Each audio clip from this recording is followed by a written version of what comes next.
São aqui 7 horas.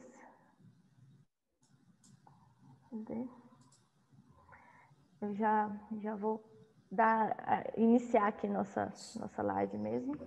Pois não. Para a gente ficar aí dentro do horário aí de 1 hora no máximo, para não se tornar cansativo. O pessoal já está entrando, vai chegando aí. Boa noite a todos que estão aqui conosco nessa noite, né? Para discutir mais um tema aí sobre silagem. Gostaria de agradecer a todos a presença. Quem for tendo dúvida, favor deixar no chat aí, que facilita para a gente interagir. E agradeço de modo especial ao professor Ferrareto, que aceitou o nosso convite, né, para estar conosco nessa noite, compartilhando um pouquinho aí sobre o tema micotoxinas em silagem de milho. O professor Ferrareto é zootecnista pela Unesp Botucatu, tem seu mestrado e doutorado pela Universidade de Wisconsin, e em 2016 a 2020 atuou como professor assistente na Universidade da Flórida e hoje é professor assistente extensionista da Universidade de Wisconsin. Vale salientar aí que as pesquisas dele focada aí na parte de nutrição aplicada a vacas, qualidade de silagem, avaliação de métodos aí para forragem e alimentos. Então, pessoal, agradeço mais uma vez a todos. Nós vamos começar aí nossa live. Vou passar a palavra aí para o professor Ferrareto para a gente dar o início aí ao nosso tema a ser discutido, tá certo? Professor Ferrareto, pode passar a palavra aí para você, viu? Obrigado. Primeiramente aí, boa noite. Espero que esteja tudo bem aí com todo mundo e agradeço o convite. É sempre um prazer e uma satisfação poder colaborar um pouquinho aí com o pessoal aí no Brasil, né, e ver um pouco mais aí da realidade, do que tem acontecido, né. Essa é uma parte importante do que a gente quer poder fazer em termos de extensão, né. Então, agradeço mais o convite. Por favor, fiquem à vontade aí para fazer perguntas, né. Você pode falar que fui preguiçoso hoje aí, mas a gente acabou discutindo de fazer de uma forma mais não tradicional, né? Uma discussão menos elaborada, mais informal, mas que nos permita responder aí mais perguntas e tentar entender um pouco mais aí da situação de cada um de vocês e tentar agregar valor para essas situações. Perfeito, perfeito, pessoal. Eu já tenho algumas perguntas aqui elaboradas, então eu já vou dar início. E, por favor, peço que vocês tragam também perguntas. Aproveitem a oportunidade, lógico que o tema hoje é falar sobre micotoxina, mas outras perguntas relacionadas à nutrição aí de vacas, né?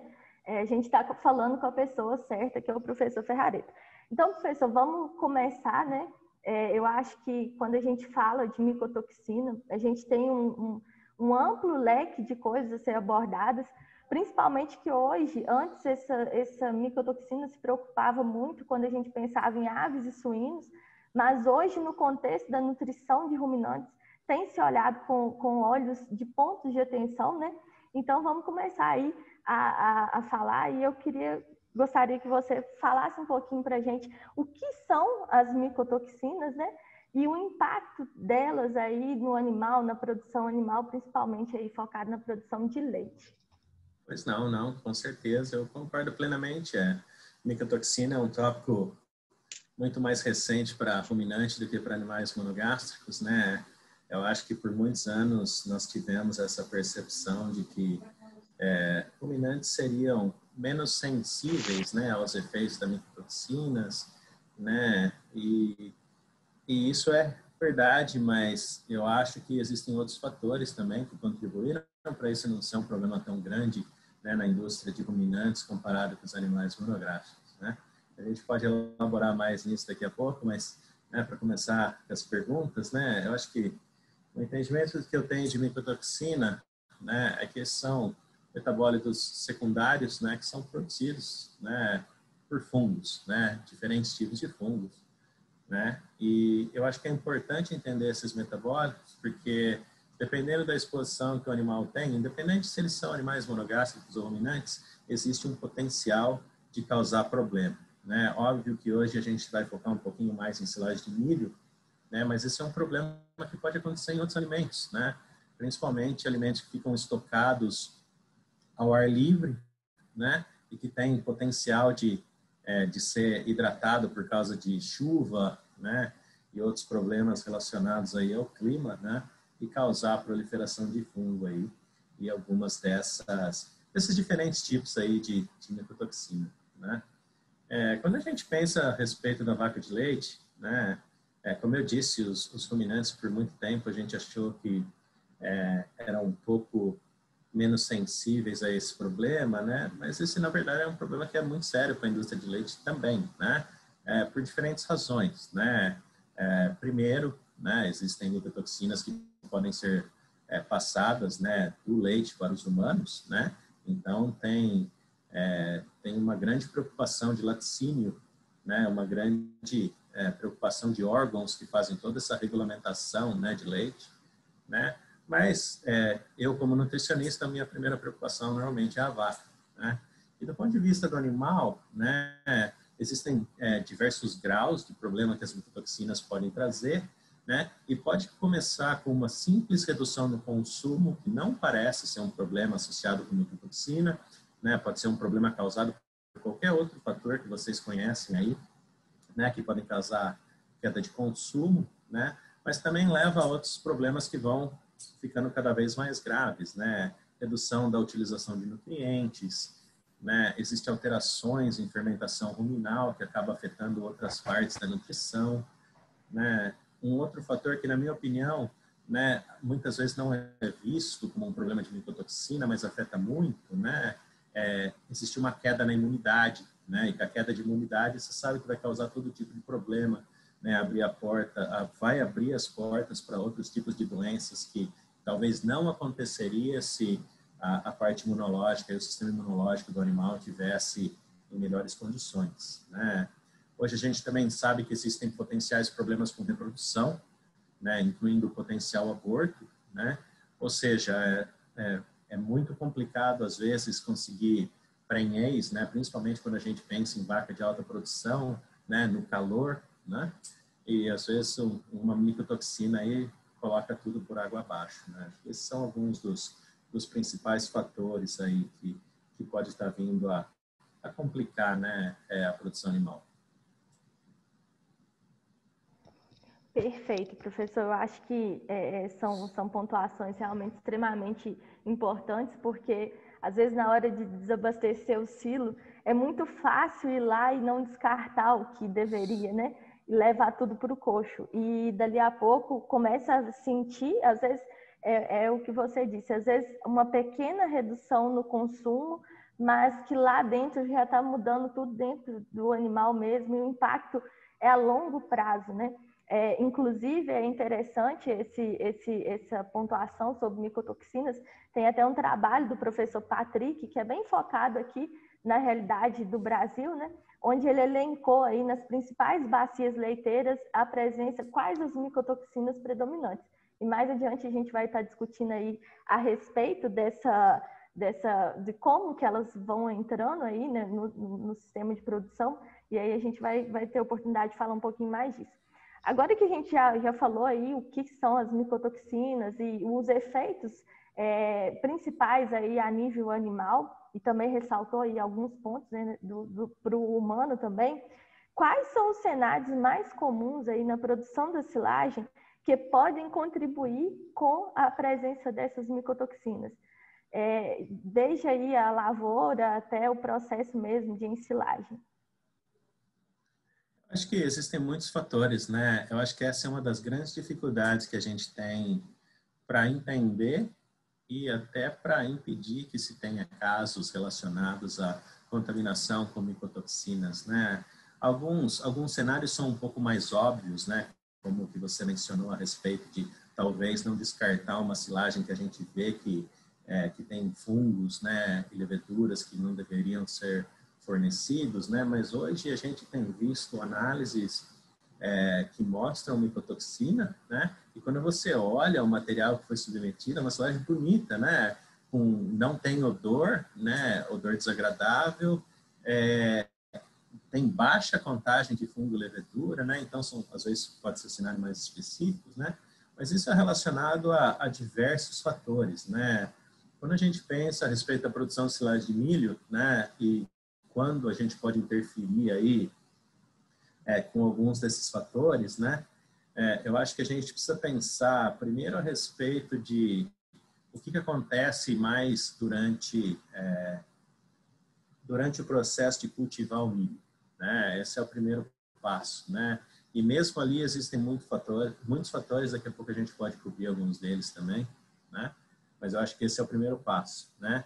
Aí depois a gente tem que lembrar que existem diversas formas de contaminar aí o material que está sendo colhido durante o processo de ensilagem, né? Isso é extremamente importante, né? Porque às vezes você tem uma lavoura muito boa e devido a um processo não bem feito, não bem elaborado, né, de ensilagem, você pode estar trazendo aí um pouco de contaminação que pode causar nesses problemas, né? E por último, né, tem, como você mencionou aí, o problema da alimentação, né? A gente sabe que existem diversas formas aí de retirar a parte não muito bem fermentada da silagem, fornecer um alimento melhor, né? E assim por diante, né? Eu acho que quando a gente pensa nessa parte de micotoxina, a coisa mais importante que a gente tem que lembrar é que tudo que pode trazer contaminação por fungo é um problema e tudo que permite o crescimento de fungo é outro problema, né? As condições ideais para o crescimento de fungo seria temperatura, né? Eu falaria temperatura mais alta, mas existem alguns fungos que, na verdade, eles causam problema quando a temperatura é mais baixa, né? Por incrível que pareça, né? Então, hoje a gente já considera entre 10 e 40 graus, né? Eu acredito aí que existem muitos lugares no Brasil que se encaixam aí dentro dessa condição, né? Umidade, né? Se a gente pensar no Brasil, eu acredito que o verão, né? Quando o pessoal está colhendo silagem, aí seja uma época de bastante chuva, né? Então, eu acho que é um processo que permite, né, o crescimento e proliferação de fungo. E, por último, a presença de oxigênio, né? Ou seja, tem muitas coisas que a gente sabe do processo de ensilagem que tem que ser levadas em consideração, porque se não for bem feito e tiver muito oxigênio, vai levar a esses problemas, né? Quando a gente pensa a nível de planta, existem outros problemas também, né? Eu acho que tanto da planta quanto do animal, a palavra-chave que a gente tem que entender é o estresse, né? E a razão de eu estar colocando isso é animais que vivem sob condições mais estressantes, né? Eles ficam mais suscetíveis a problemas com micotoxinas, né? Da mesma forma, plantas que crescem, né, durante condições mais estressantes, elas são mais suscetíveis à contaminação com fungos, né? E eu estou colocando dessa forma porque você pode ver que existe uma correlação muito grande, né? Anos onde nós temos eventos climáticos complicados, seca, por exemplo, né? Ou então muita chuva e alagamento, que traz muita lama para uma parte da planta, né? Esses são estresses que normalmente comprometem muito, né? E causam uma proliferação de fungo muito alta, né? Outra situação que é muito comum, né? Áreas onde existem certas doenças relacionadas a insetos, né? Danos causados por insetos, né? Isso deixa a planta extremamente suscetível a acumular fungo e isso vai entrar dentro do silo, né? Óbvio que o manejo de silagem talvez ajude com esse processo, né? Mas não vai ser perfeito, né? Quando a gente pensa a respeito mais da parte de ensilagem, né?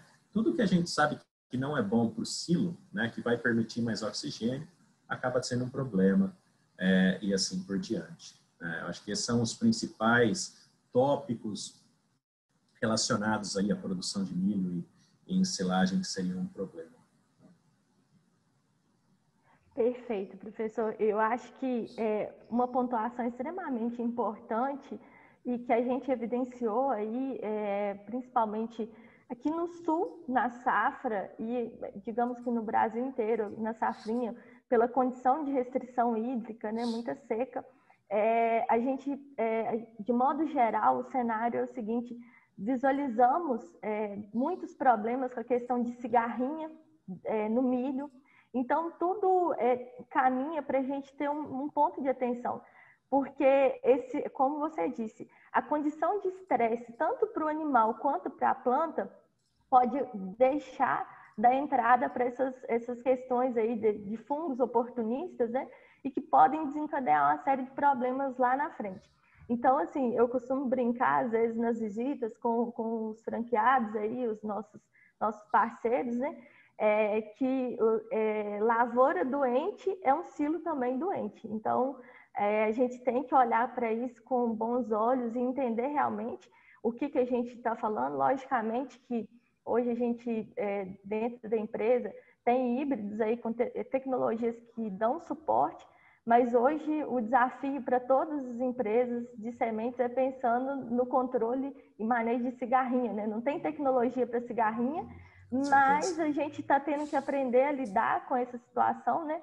E a gente tem preparado bem o time a respeito disso, sobre manejo, porque também é uma condição que às vezes pode impor à planta a um determinado desenvolvimento de fungo aí, conforme o tipo de severidade do que acontece aí com o ataque aí. Então, eu acho que é bem legal a gente olhar para a questão de micotoxina desde a lavoura para chegar no silo, né? Com certeza. E eu acho que o caminho é esse, a gente tem que estar preparado e discutir, conversar mais sobre isso. Pensando nos fatores agronômicos que pode afetar mais ou menos essa proliferação de fungos e micotoxinas, o que você apontaria aí como principal? Eu acho que como a gente colocou aí, né, boas práticas de manejo que reduzem o estresse da planta são essenciais, né?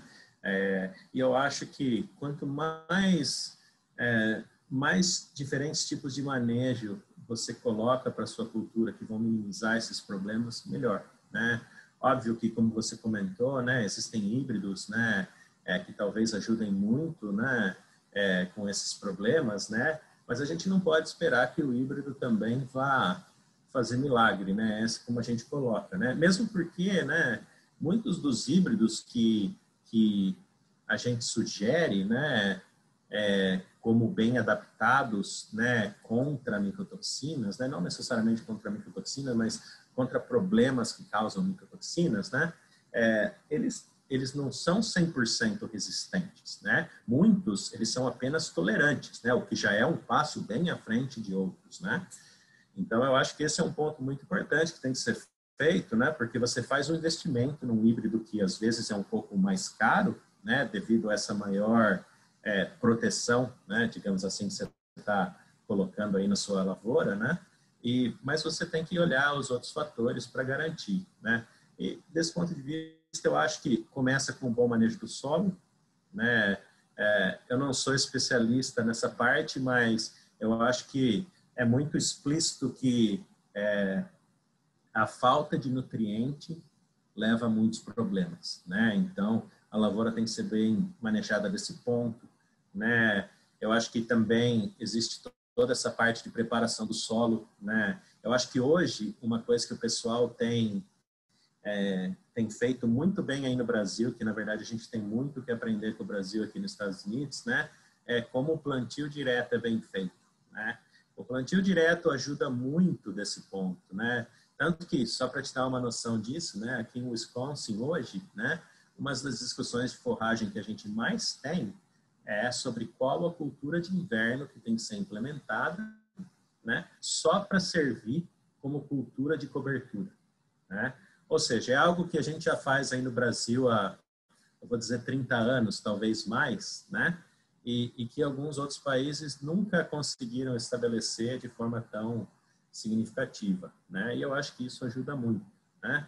A partir daí, eu acho que existem uma série de outros fatores que a gente tem que considerar, né? Como controle de inseto, prevenção de doenças foliares, né? Eu acho que mais e mais a gente tem resultados de pesquisa com fungicidas mostrando o impacto em valor nutricional, né? E não é que o fungicida tem um efeito específico em valor nutricional. O fungicida está inibindo que os fungos fiquem presentes e causem problemas no valor nutricional, né? Eu acho que esse é um problema que nós pesquisadores temos também, de não saber colocar a informação de forma correta, né? Então, eu acho que alguns fatores como esses são extremamente importantes, né? A outra sugestão que eu teria, e eu sei que é muito dependente de cada propriedade e não é tão simples como eu vou colocar, né? Mas áreas onde existe potencial alto de irrigação, né? Um sistema bem feito de irrigação vai muito bem, né? Eu acho que a seca é um dos maiores problemas que a gente tem. O estresse hídrico, né? O déficit hídrico causa muito problema para a planta do milho.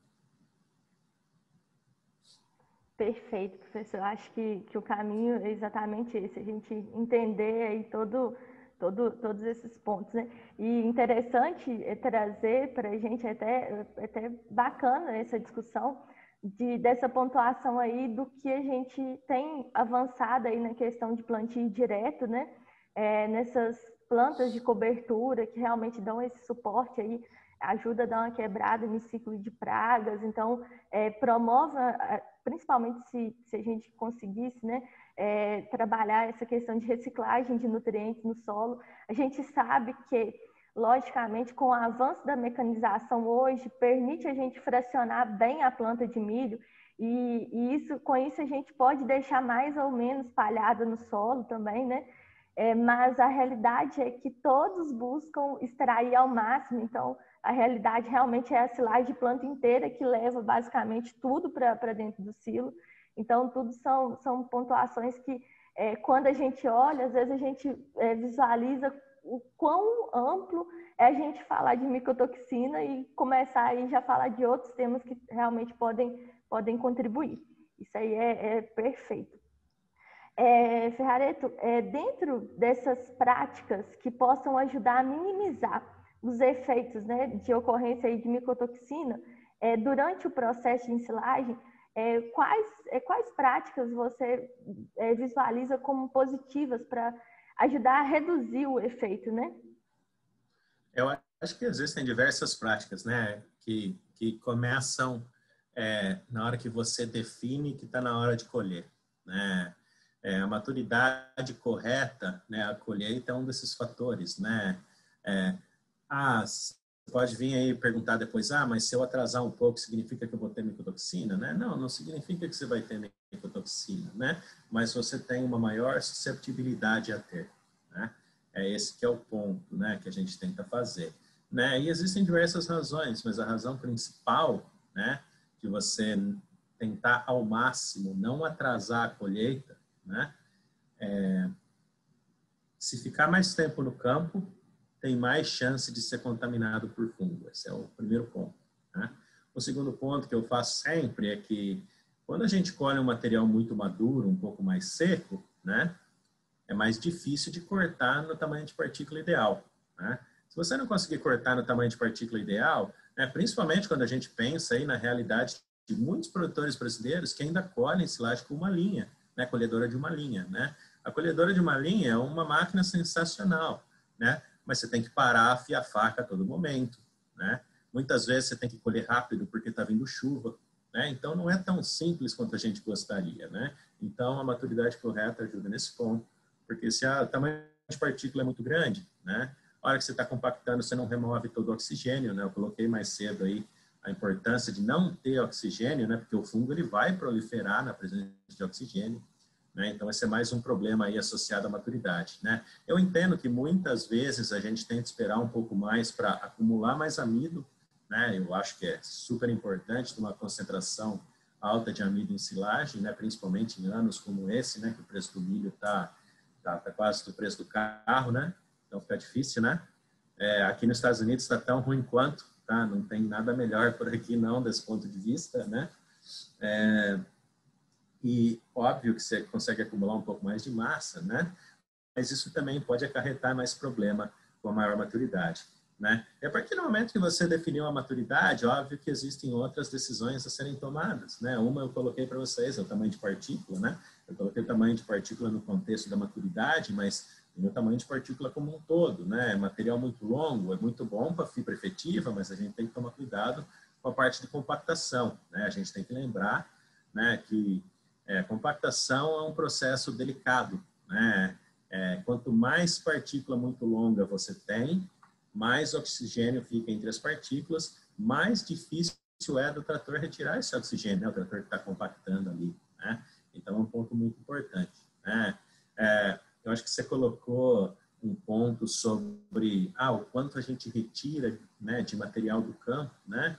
Eu acho que a altura de corte é um outro fator extremamente importante, né?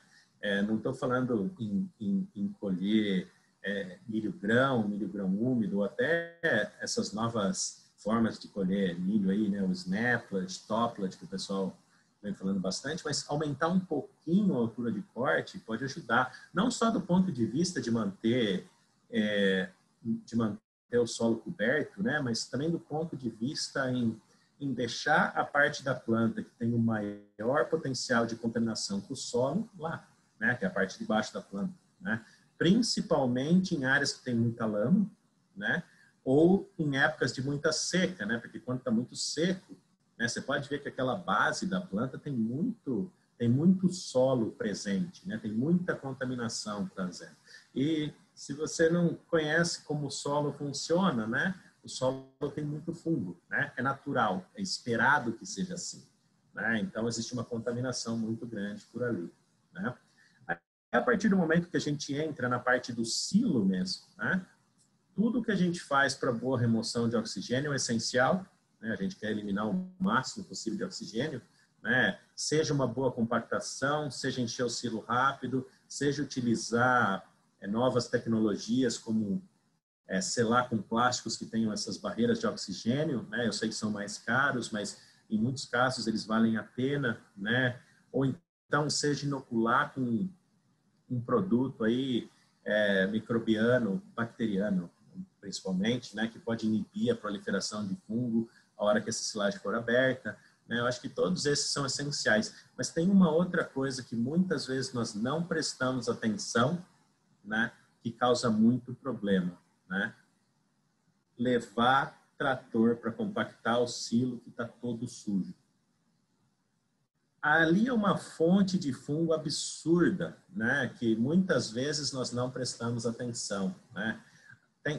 Eu já vi casos onde as pessoas entram com o trator todo sujo de lama, né?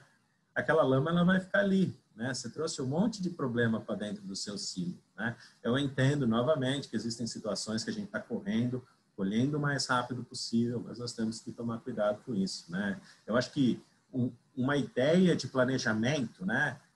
Óbvio, não a curto prazo, né? Mas para as propriedades mais a longo prazo como que eu faço silagem, né? Será que vale a pena ter uma área concretada para mim fazer silagem?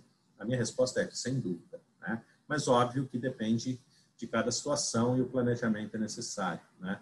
Então são alguns pontos aí que afetam drasticamente às vezes a presença de fungo, né? Que tem que ser observados. Perfeito, professor. Eu acho que você tocou num ponto aí que para a gente é fundamental, e enquanto empresa a gente está tentando fazer isso a campo, é ajudar a orientar o planejamento de colheita. Aqui o desafio é muito grande, você conhece realmente, existem muitas colhedoras aí de uma linha, de fato, uma linha, duas linhas, que é o predomínio. Está crescendo o mercado aí de colheita com automotriz, mas a gente tem tentado orientar exatamente nessa condição. A gente sabe o desafio que é para uma colhedora de uma linha, duas linhas, promover um tamanho de partícula legal. E, além disso, a questão do processamento de grãos, que às vezes se torna um pouco ineficiente também, que seria um outro ponto. E o que a gente evidencia nessa orientação, principalmente, porque a realidade é o seguinte: quem trabalha com a prestação de serviço, geralmente perde o ponto de colheita da lavoura. E aí o impacto é enorme, tanto a nível de processamento quanto de tamanho de partícula em si. E daí, quando a gente parte para, às vezes, produtores com módulos, lavouras um pouco menores, geralmente, às vezes, eles vão ficando por último daquela prestação de serviço e compromete ainda mais essa questão aí da silagem. Outro ponto interessante, você abordou aí a respeito do tipo de estrutura de silo.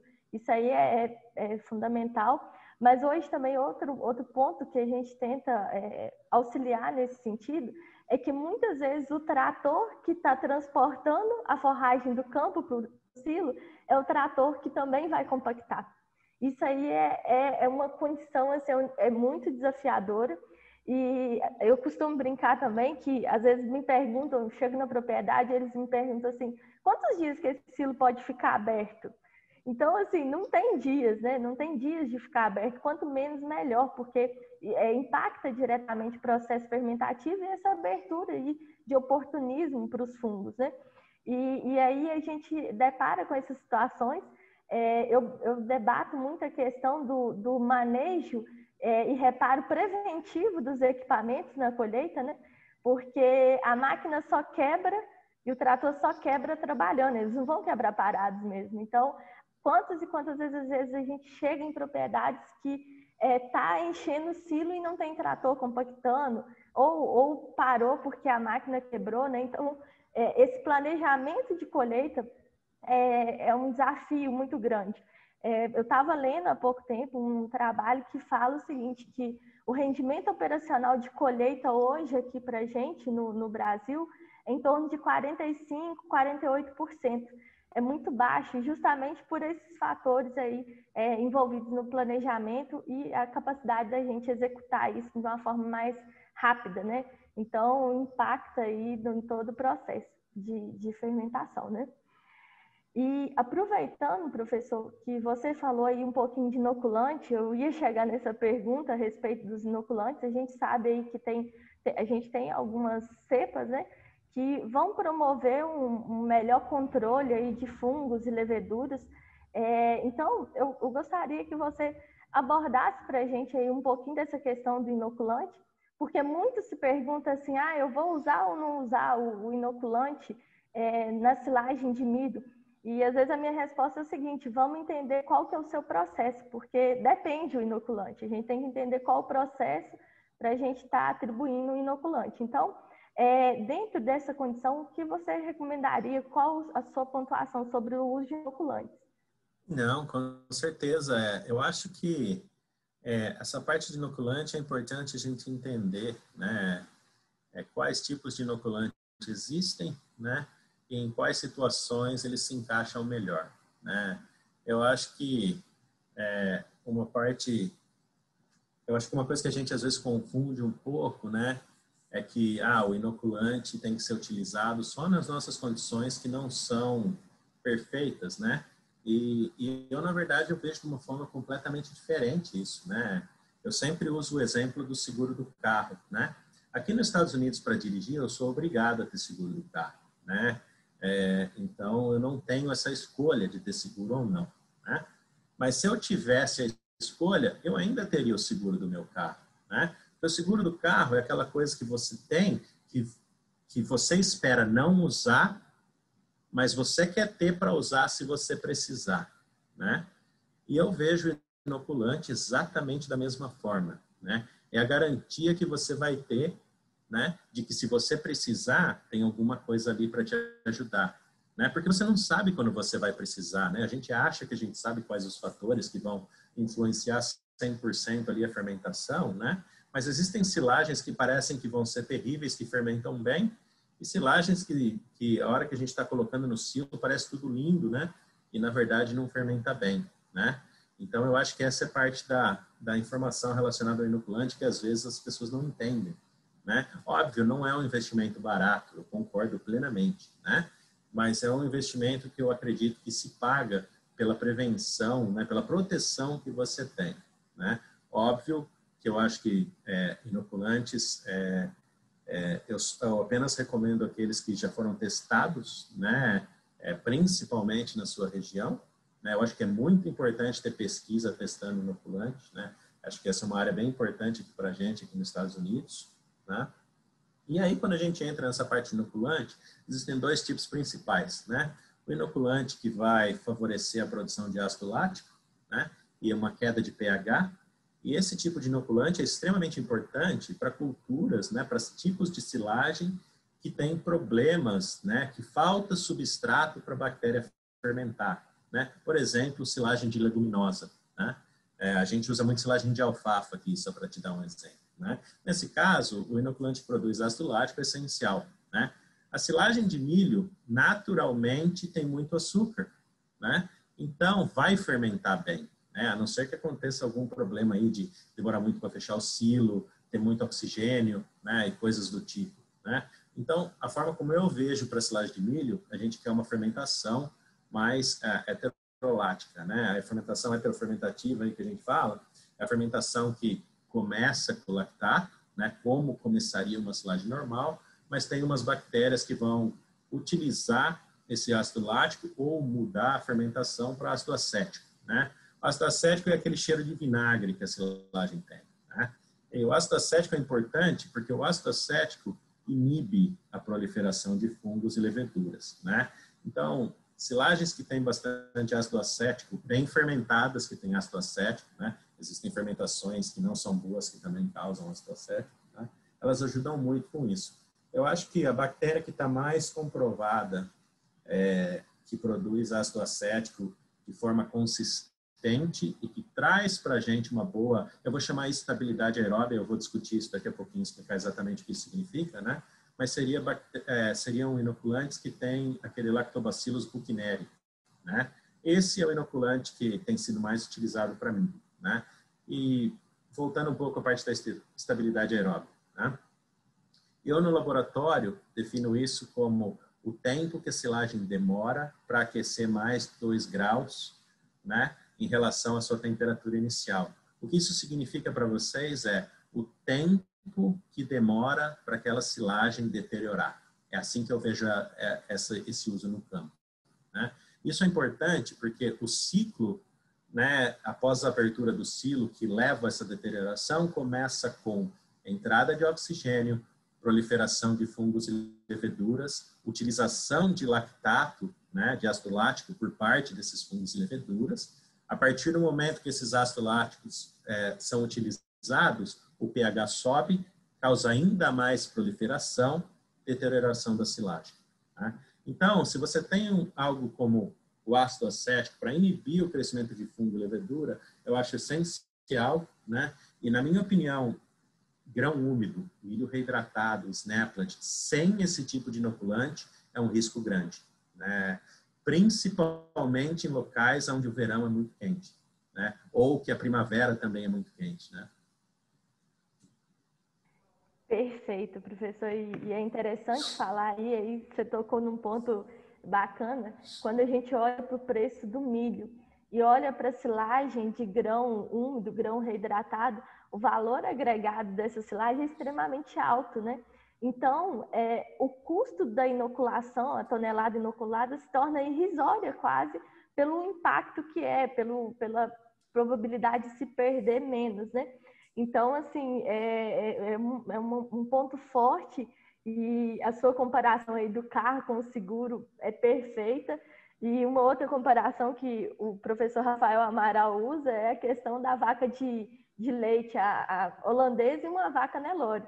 Às vezes a gente vai conseguir tirar leite de uma vaca Nelore, mas às vezes o trabalho vai ser um pouco maior do que na vaca holandesa. Não que a silagem de milho não vá fermentar sem o inoculante, mas às vezes de uma segurança maior aí a inoculação. Então, hoje, a gente tem aí no mercado bons inoculantes, né? A base aí do Lactobacillus buchneri, garantir também uma taxa de inoculação legal, né? Porque não adianta achar que está colocando, inoculando, fazendo uma boa taxa de inoculação e às vezes não está se fazendo, e é válido, né? Dentre esses pontos, a gente falou um pouquinho do inoculante, hoje já se torna um pouco mais viável. Outro ponto que já foi discutido anteriormente, vale ressaltar, a questão da vedação, né? Investir nas barreiras de oxigênio. Hoje, para a gente ainda, o custo aí está girando entre 4,50, 6,50 metros quadrados, ainda é um pouco oneroso. Materiais aí de polietil vinil álcool, né? Que tem se visto uma qualidade um pouco melhor. Mas, assim, é o caminho, né? Eu costumo brincar que quando eu chego na propriedade, que às vezes a gente faz aquela conta lá do que tem de camada preta perdida ali por cima do silo, às vezes paga a lona. E às vezes o produtor assusta, né? E eu costumo brincar o seguinte, às vezes o produtor tem toda a cautela de comprar uma caminhonete nova e guardar dentro de uma garagem. Mas às vezes debaixo da lona tem mais de uma caminhonete lá estocada em silagem e às vezes economiza na vedação, economiza numa inoculação. Então, eu acho que é válido esses pontos. Então, é bacana essa discussão. Só que a gente teve uma pergunta no chat, o Nédio vamos voltar um pouquinho atrás aí, só para esclarecer. O Nédio diz o seguinte, que ele entendeu que a planta de milho na lavoura, quanto mais atacada por doença fúngica, maior a probabilidade de micotoxina no silo. Sim, é um caminho. E a pergunta dele, isso significa que devemos ter híbridos mais sadios? Essa é uma excelente pergunta. Eu acho que depende qual que é a sua definição de sadio, né? Eu vou colocar qual que é a minha definição de um híbrido bom, né, para não ter problema ou ter menos problema com micotoxina, né? Eu acho que híbridos que são bem adaptados ao clima da região, né, e híbridos que também têm ou são bem adaptados às doenças do local ou têm tolerância alta ou até resistência a certas doenças, né? Eu acho que essa seria a forma que eu tentaria escolher, né, os híbridos que eu plantaria para minimizar os problemas, né? Mas, de novo, como eu coloquei, né, o híbrido é uma parte dessa equação, né? Todas as outras partes do manejo vão se associar ao híbrido para garantir que isso aconteça, né? Eu acho que essa é a forma como eu faria essa escolha, né? Eu não entendo 100% como é feito teste de híbrido no Brasil, mas aqui nos Estados Unidos, da forma como as empresas fazem, normalmente elas, óbvio, conduzem os próprios testes, né? Provavelmente bem mais do que a gente faz a nível de universidade, né? Mas elas também colocam híbridos, né, nos programas de teste das universidades, né, para serem até comparados com outras empresas, né? Não, porque do ponto de vista que a gente tem de universidade, para quem roda programa de híbrido, né, eu rodei por vários anos na Universidade da Flórida, aqui eu não tenho mais essa função, né? Mas a nosso ponto a gente testa os híbridos em condições iguais, para mostrar para o produtor. Está aqui, ó, valor nutricional, produção. Alguns locais fazem até score de doença, né? Principalmente para sorgo, né? Mas para milho isso acontece às vezes também. Aí eu acho que isso é importante porque da forma como eu vejo você quer aquele híbrido que às vezes não é o melhor disparado, né? É aquele híbrido que é consistente, né? Consistente na região, né? Ele pode não ser o melhor, mas ele está ali, né? Ele é o top 5, top 10 ali entre os 40 híbridos ali, né? E ele está sempre ali na ponta, né? Produzindo bem, né? Porque esse é o híbrido que vai te dar segurança, né? Então, é dessa forma que eu tentaria escolher aí. É bacana essa pontuação também. É o seguinte, professor, hoje, dentro, por exemplo, da Sempre, a gente tem uma unidade de pesquisa. Lá começa a se avaliar os híbridos com potenciais para desenvolver. E daí tem ensaios no Brasil inteiro, os chamados ensaios de precisão, e que aí esses materiais são colocados no Brasil inteiro para fazer essa avaliação do comportamento, exatamente o comportamento do material naquela condição. E daí isso nos ajuda, nos orienta, né, a entender qual material que tem um potencial para ir para o comercial. Então, antes de chegar no comercial, faça as avaliações dessas áreas aí dos ensaios de precisão para levar adiante. Então, realmente aí, lógico que o híbrido é uma pequena porção de todo o processo, mas logicamente com cuidado. E não só o híbrido, né? Mas a gente entender sobre o manejo da lavoura e acompanhar de fato essa questão. Como você salientou lá no início, às vezes até a questão nutricional do solo, né? Para atender a demanda do material é importante. Professor, vamos dar mais um passo adiante aí. É o seguinte, eu acho que a gente já falou, explanou bem bastante dos pontos aí dos processos. E quando a gente chega a nível animal, né? Quais os manejos nutricionais que podem ajudar a reduzir, né, os potenciais efeitos aí das micotoxinas? Acho que aí agora também já dá uma brecha para a gente falar dos adsorventes de micotoxina, né? Então, acho que é uma oportunidade. Com certeza. Eu acho que, assim como para os outros fatores aí que nós discutimos, né, a nível de lavoura, a nível de silo, né, existem diversas coisas que têm que ser feitas, né, bem feitos, né, para garantir uma menor suscetibilidade aí à existência de micotoxina, né.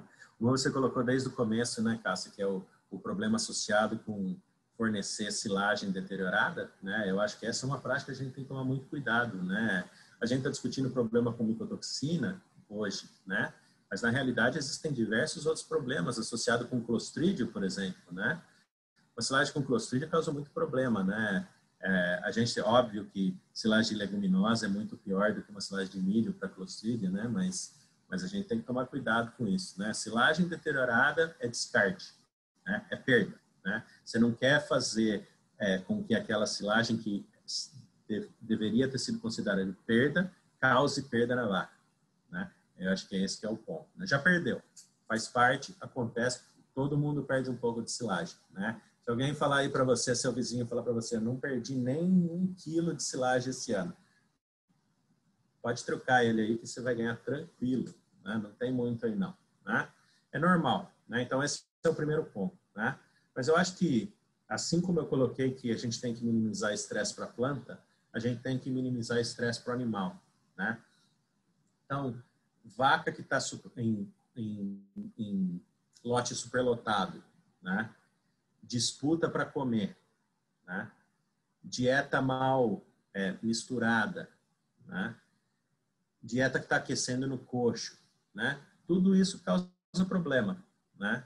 Dieta mal formulada, óbvio, né? Não vamos jogar culpa nos nutricionistas, mas se não está bem formulada é um problema, né? Faltou energia, faltou proteína, causou estresse, sistema imunológico vai para baixo, causa mais problema, né? Isso é ainda mais importante em vacas que já são naturalmente mais suscetíveis, por exemplo, vacas no período de transição, né? Estão indo todo aquele processo aí de mudança hormonal, estresse, né? Balanço energético negativo às vezes, né? E então a gente tem que tomar muito cuidado com isso. Essas são algumas das sugestões que eu teria, né? A hora que a gente passa a coisas mais relacionadas à dieta, né? O ruminante ele tem condição de se adaptar às micotoxinas. E até por isso, por muitos anos, se teve essa impressão, né, de que o problema de micotoxina é para animal monogástrico, né, principalmente suíno e frango, né?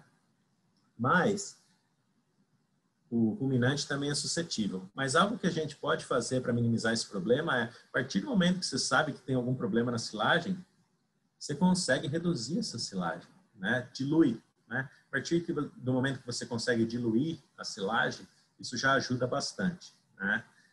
Uma outra coisa que tem sido muito indicado aqui nos Estados Unidos é, em locais onde você sabe que micotoxina pode ser mais prevalente, talvez você possa já colocar, né, alguns desses produtos, né, tipo minerais à base de clay, né, algumas pessoas têm usado aquele carvão ativado, né, eu não sei os nomes certinhos dos produtos aí no Brasil, então não vou me arriscar, mas alguns desses produtos são muito bons, né, produtos à base de levedura, né, que conseguem retirar algumas dessas micotoxinas, né. Aí vem diversas perguntas quanto a eles. Ah, Luiz, eles são 100%? Não, nada 100%. Né? Eles estão ali para ajudar, para tentar prevenir. Né? Mas se estiver fornecendo um monte de micotoxina, não tem o que fazer. Né? Não tem produto que vai conseguir segurar. Né? Eu acho que essas seriam algumas das opções aí que estariam disponíveis. Ótimo, professor. E pensando aí nessa questão, nada melhor do que prevenir, né? É lógico que tem como reduzir o efeito, né? Não vai resolver 100%, mas o ideal é se a gente não tivesse que chegar nessa condição, né? De ter que inserir algo mais aí na dieta. Inclusive, até uma das perguntas era exatamente essa. Quais, dentre esses adsorventes, o que você veria como bom? Aqueles à base de silicatos e argilas ou de leveduras. Então, você já pontuou aí um pouquinho para a gente sobre isso. Então, é lógico, é um custo a mais na dieta, ali, na dieta final, né? E o importante é se a gente não chegasse nesse ponto de ter que inserir. Pessoal, você disse lá no início, assim, logicamente, o primeiro potencial prejudicado aí vai ser o animal, né? e a gente sabe que a taxa de excreção dessas micotoxinas, né, mesmo porque algumas vão ir até o leite, é em função também do quanto o animal consumiu, né? Então, isso aí é mais um ponto de atenção, principalmente às vezes quando a gente pensa nesses animais de média a alta produção, porque às vezes fornece maior quantidade volumosa, né? E às vezes pode estar impactando aí diretamente nessa questão. Daí do primeiro ponto, e por isso essa abordagem, você abordou sobre a questão animal. E a questão para o ser humano. Como você vê, o que você pontuaria aí como ponto de atenção mesmo? Porque às vezes quando a gente fala, olha, isso aqui é perigoso, não é só para o animal, mas pode, aquela propriedade que às vezes consome o próprio leite, isso aí é um risco, porque a gente sabe que algumas micotoxinas, nem com os processos, né, de elevação de temperatura, de acidez ali dentro do silo, não são controlados. Então, pensando no ser humano, o que você colocaria aí como um ponto de atenção? Não, eu acho que esse é um ponto essencial, né? A razão de se ter regulamentação, né, de quantidades específicas dessas micotoxinas no leite, né, não é por acaso, né? É por segurança alimentar, né? Então, esse que é o ponto, né? A gente tem que tomar muito cuidado, né? Porque o leite consumido do laticínio, né? Ele vai ser mais rigoroso, né? Porque existe toda essa regulamentação, né? Atingiu um certo nível, foi testado, é descartado, né? Não tem escolha, né? Mas para quem consome da própria propriedade, óbvio que o produtor sabe qual vaca é qual vaca, mas no final das contas a gente tem que tomar cuidado porque a micotoxina às vezes a gente não vê, né? Eu tinha colocado mais cedo que às vezes tem silagens que parece que está tudo lindo, mas que na verdade não está, né? E é inesperado, né? Então a gente realmente tem que tomar cuidado. O principal problema seria a aflatoxina, né? Que óbvio é a mais regulada de todas, né? Por causa desses problemas, né? Então eu acho que partindo desse princípio, né? A gente tem que tomar muito cuidado com esse tema de micotoxina, né? Porque eu, como nutricionista, óbvio que eu me preocupo primeiramente com o animal, né? Mas tem todo esse fator humano aí por trás, né? E realmente ninguém quer ter esse prejuízo aí, né? Dentro de casa. Com certeza, professor, quando a gente fala aí, principalmente a questão da aflatoxina, até um ponto interessante, né? Quantas e quantas vezes a gente chega na propriedade, aí tem um fungo lá de várias cores, né? Daí o produtor às vezes fala assim, esse fungo vai produzir qual micotoxina? E às vezes isso aí, você olha assim e fala, olha, então, a gente tem fungos que têm capacidade de produzir até mais de um tipo de micotoxina, né? Então, realmente a gente precisa avaliar, entender isso melhor. Então, às vezes sabe do risco, mas ainda prefere, às vezes, muitas vezes, arriscar. Com certeza. E só para fazer um adendo ao que você colocou, né, do fungo colorido, né? Esse é o fungo bom, né? Porque esse você está vendo que tem um problema, né? Esse está te avisando, né? Aí você vai pegar amostras, aí você vai analisar, né? Mas várias vezes a gente já viu silagem, eu já vi fungos de diferentes cores, vermelho, roxo, dentro do silo. A gente manda a amostra toda ao redor para análise e não acha nada de micotoxina às vezes, né? Então, esse é o fungo que está, pelo menos, te alertando que pode ter um problema, né? Eu acho que o problema principal é quando o fungo está ali, está proliferando e a gente não está vendo, né? Eu acho que é ali que corre o risco, né? Porque mesmo quando a gente vê o fungo e acha que talvez não tenha nada, o nosso subconsciente ainda fala para a gente, toma cuidado com o que você está fazendo, né? E a gente ainda presta um pouco mais de atenção, né? Mas, então, esse é um fator importante aí. Joia demais. Bom, professor, a gente já está caminhando aí para os finalmente do nosso tempo. Tem mais uma pergunta aqui no chat, e daí a gente vai responder essa pergunta e vamos caminhar para o final. Em relação ao uso de inoculantes, algumas pesquisas estão avaliando a capacidade dessas bactérias em degradar ou neutralizar as micotoxinas. Esse efeito é em função em melhorar a fermentação ou as bactérias teriam um papel mais contra as micotoxinas? Essa é uma excelente pergunta. Eu acho que vai depender muito do inoculante aí que está sendo testado, né? Por exemplo, alguns anos atrás a gente fez umas pesquisas não focada para micotoxinas, mas aconteceu que a gente resolveu medir isso também, né? E a gente viu algumas alterações, né, na quantidade de certas micotoxinas, né, durante o processo de fermentação, né? Eu não sei te dizer se o que a gente viu no nosso caso específico foi associado simplesmente ao inoculante. Naquele caso ele tinha um dos inoculantes era o Buchneri, né? E controlou a proliferação de fungo na hora que a gente abriu, né? Ou durante o processo todo, né? Ou se tinha algo a mais, né? Eu acho que a gente está passando por um processo hoje, na parte de pesquisa e desenvolvimento de inoculante, que mais e mais as empresas e os cientistas, que às vezes não estão relacionados a empresas, né? Estão tentando agregar valor, né? Por exemplo, né? O inoculante que a gente usa no campo é o que os cientistas chamam de segunda geração, né? Hoje, no mundo acadêmico, né, muita gente discute a quarta geração, né? O pessoal está considerando colocar probiótico nos inoculantes, porque daí a vaca vai receber direto da silagem, né? Então, eu acho que tem muita variação desse ponto de vista, né? Eu não estou a par de um inoculante que neutraliza micotoxina específica, mas existe tanta pesquisa acontecendo que eu simplesmente posso só não estar inteirado de alguém que já tem um dado novo aí, que possa ter esse efeito benéfico aí na produção. Joia, professor, aproveitando essa deixa aí do inoculante, a gente sabe aí que alguns inoculantes, né, têm o potencial de produzir o ácido acético ou propiônico aí, que tem um controle legal de mofos e leveduras, né?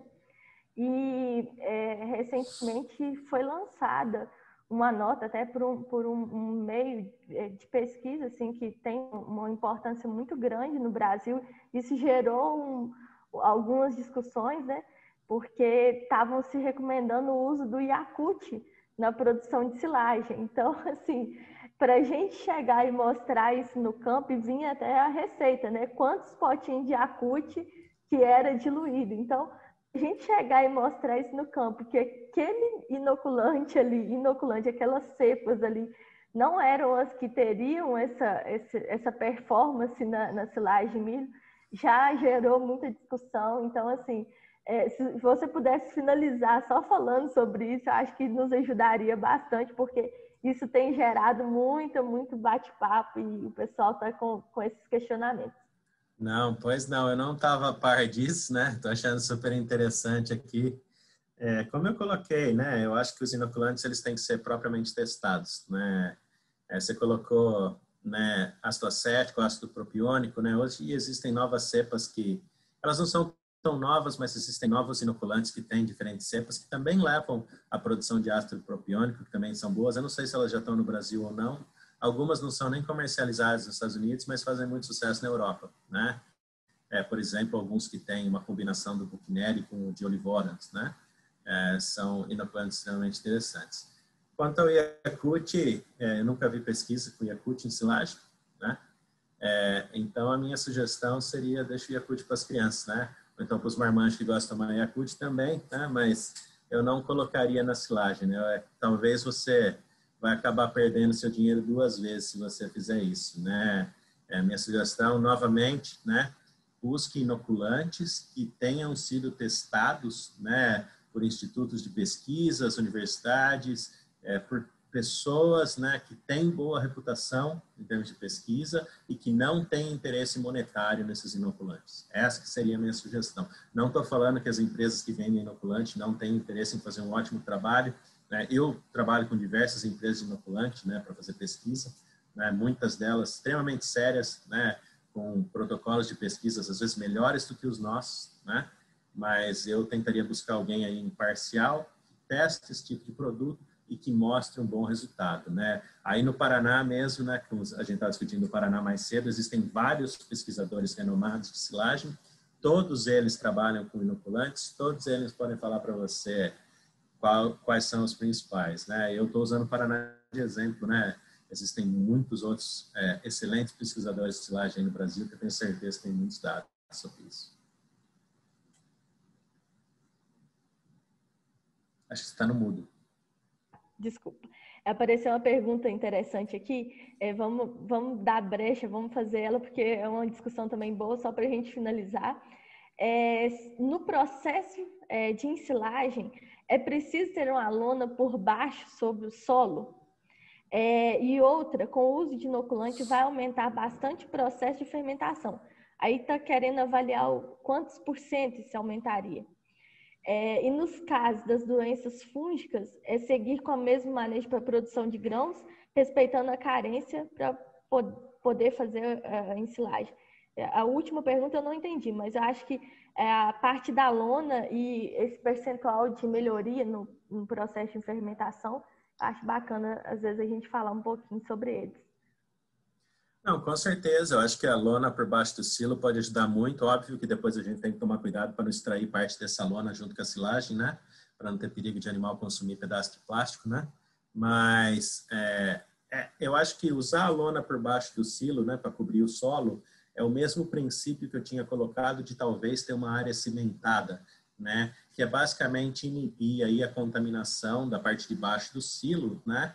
Com qualquer tipo de solo, né? E, consequentemente, fungo, né? Então, com certeza faz sentido na minha cabeça, né? Esse é o método mais eficaz ou mais barato, né? Para o produtor, acredito que seria válido, né? Do ponto de vista do inoculante, do percentual de fermentação, né? Varia muito, né? Porque a fermentação da silagem depende de diversos fatores, né?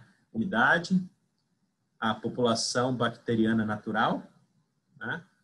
Substrato disponível para fermentação e assim por diante. Tá? As pesquisas que nós temos feito mostram melhora na fermentação para ácidos específicos, né? Depende de cada inoculante. Por exemplo, eu coloquei o exemplo do Lactobacillus buchneri, né?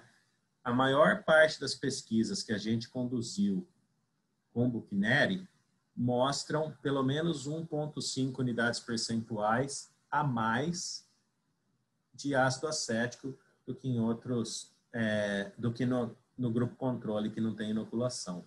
Né? Isso só para te dar um exemplo. Né? Óbvio que existe muita variação, né? Mas só para te dar uma noção a respeito, né? Um tipo de pesquisa que eu gosto muito, a gente chama de meta-análise, né?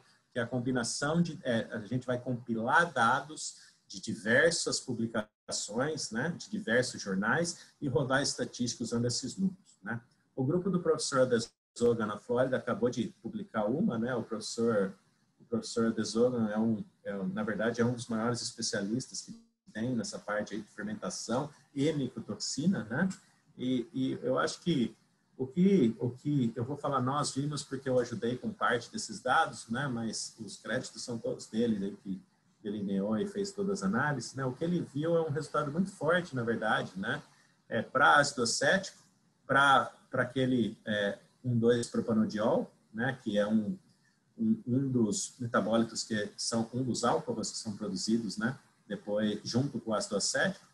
E mais importante de tudo, viu queda na população de fungo, queda na população de levedura e um aumento na estabilidade aeróbia, que nesse caso foi medida em horas, né? Não necessariamente seria a forma como você viria no campo. Então, eu acho que tem potencial, né? Eu não sei te colocar novamente aí a porcentagem de melhora, porque depende de cada situação, mas é algo a se considerar.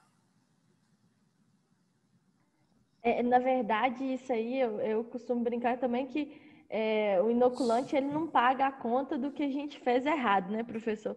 Às vezes se colheu na hora errada, se compactou mal, se vedou mal, até é difícil mensurar isso. Então ele vai ser um complemento aí, a cereja do bolo aí, digamos, para realmente o impacto vai ser variável também em função desses processos, né? Com certeza. Então, é importante salientar, o inoculante por si só, ele não paga a conta sozinho, das vezes, das coisas que foram feitas, conduzidas de forma inadequada. Professor, a gente já vai encerrar agora a nossa live, né? Bem dentro da hora aí que a gente tinha planejado. Gostaria de agradecer imensamente aí a participação de todos que estiveram conosco aí até o final da live. Em especial, de maneira muito especial e grata mesmo, a sua colaboração. Eu acho que hoje aí é uma das referências para a gente aí na questão de nutrição e todos os estudos. Eu acho que quem puder e tiver a oportunidade de acompanhar o professor Ferrareta aí no LinkedIn ou no Instagram é bacana, porque são publicações práticas e bem direcionadas e que podem nos nortear aqui também em algumas condições. Então, agradeço imensamente você. Vou passar a palavra para o encerramento e depois dar mais um aviso e a gente encerra. Muito obrigada. Obrigado. Eu agradeço aí a oportunidade. Sempre uma satisfação aí poder colaborar um pouquinho aí com o Brasil. E se tiver a oportunidade de seguir a gente aí, LinkedIn, Instagram, a gente tenta fazer... a gente usa isso, na verdade, como uma ferramenta, primeiro, educacional, né, para os nossos alunos, né? Os meus alunos de pós-graduação que preparam todos esses posts, né? Para mim, na verdade, eu tenho que corrigir todos eles, né? Então, dá bastante trabalho. Então, se vocês puderem ler, eu apreciaria muito, né? E a gente coloca em inglês, mas a gente sempre coloca a tradução em português no comentário, né? Então, não se assuste se você vê em inglês, né? Uma outra coisa que a gente tem tentado colocar aí, muitas vezes a Universidade de Wisconsin, né, oferece webinars de graça, né? Você só precisa se inscrever para receber o link, né? Infelizmente, nós ainda não temos tradução para o português, né? Alguns já estão vindo com tradução simultânea para o espanhol. Então, para quem tiver interesse aí, poder acompanhar, tem muita coisa boa acontecendo de pesquisa aqui na universidade e diversas pessoas tentando aí divulgar. Então, no mais, muito obrigado. Então, mais uma vez, agradeço ao professor Ferrareta, a todos os presentes. Só já deixar o convite, a nossa próxima live no mês de junho vai falar também de um tema muito interessante e que está acontecendo aí com frequência no Brasil, que é a questão da venda da silagem, a comercialização da silagem, né? Então, a gente vai falar um pouquinho dos efeitos da realocação da silagem e os impactos dessa realocação aí para quem compra, né? E os cuidados que a gente vai ter que tomar. Então, com o crescimento desse mercado de venda de silagem, a gente vai trazer também o professor Tiago Carvalho, que está trabalhando com um pouco sobre esses assuntos, para a gente conversar um pouquinho desse tema. No mais, agradeço a todos, desejo uma boa noite, um bom resto de semana, se cuidem e até a próxima live. Um abraço a todos e até mais.